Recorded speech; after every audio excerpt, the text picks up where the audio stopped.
नमस्कार रनर्स. धावपटूंना नेहमीच एक प्रश्न पडतो, तो म्हणजे आपला स्टॅमिना, आपला एन्ड्युरन्स कसा टिकवायचा. तर आज आपण याच समस्येवरचा एक अगदी सोपा नियम समजून घेणार आहोत. चला तर मग लगेच सुरुवात करूया. चला सुरुवातीलाच त्या एका अगदी ओळखीच्या फिलिंगबद्दल बोलूया. धावताना अचानक इतका दम का लागतो? यामागेने एक सायन्स आहे आणि ते समजून घेणं खूप महत्त्वाचं आहे. असं कधी झालंय का की रनला सुरुवात तर एकदम भारी केली, पूर्ण जोशमध्ये, पण काही मिनिटांतच धाप लागली, श्वास एकदम फुलला आणि असं वाटलं की आता एक पाऊलही पुढे टाकणं शक्य नाही. अगदी बरोबर. धावण्याच्या पहिल्या 5-10 मिनिटांतच इतकं अवघड का वाटायला लागतं? चला आज आपण यामागचं सायंटिफिक कारण समजून घेऊया, जेणेकरून ही अडचण कायमची दूर होईल.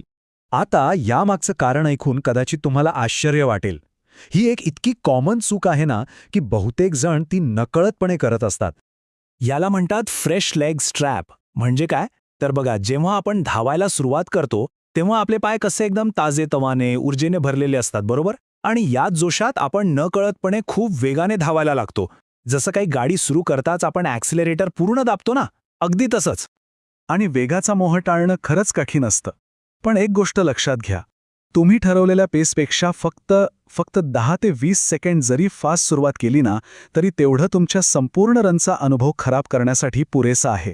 ठीक आहे, मग प्रश्न हा आहे की त्या पहिल्या काही मिनिटात आपल्या शरीरात नक्की घडतं तरी काय?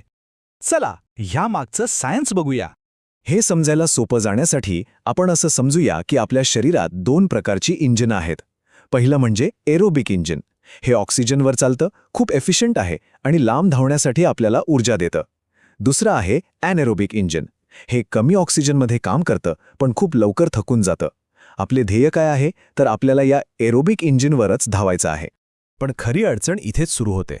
बघा, आपल्या मसल्सपर्यंत ऑक्सिजन पोचायला थोडा वेळ लागतो आणि जर आपण सुरुवातच खूप फास्ट केली तर आपला हार्ट रेट, म्हणजे ही लाल रेषा बघा, एकदम वर जातो. पण शरीराला मिळणारा ऑक्सिजन, म्हणजे ही निळी रेषा, तितक्या वेगाने वाढत नाही आणि यामुळे तयार होते एक ऑक्सिजनची कमतरता. याला असं समजा की आपल्या शरीराची ही एरोबिक सिस्टम म्हणजे एक मशीन आहे, जी लगेच सुरू होत नाही. तिला वॉर्मअप व्हायला, म्हणजे व्यवस्थित लोड व्हायला थोडा वेळ द्यावा लागतो. जसं एखादा गेम लोड व्हायला वेळ घेतो ना, अगदी तसंच. आणि मग काय होतं? मग शरीरात थकवा जमायला लागतो, श्वास भारी होतो आणि जी एक आरामातली इझी रन व्हायला पाहिजे होती, ती एका मोठ्या संघर्षासारखी वाटू लागते. तर मग हे सगळं टाळायचं कसं? सुदैवाने यावर एक खूप सोपा पण जबरदस्त उपाय आहे, आणि तो म्हणजे द फर्स्ट माईल रूल किंवा पहिल्या किलोमीटरचा नियम.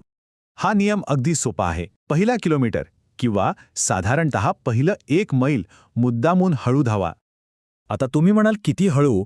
तर तुमचा जो ठरलेला पेस आहे त्यापेक्षा फक्त 15 सेकंड स्लो. हो, फक्त 15 सेकंड जास्त वेळ घ्यायचा आहे. वाटतंय लहान गोष्ट, पण याचा फरक प्रचंड आहे.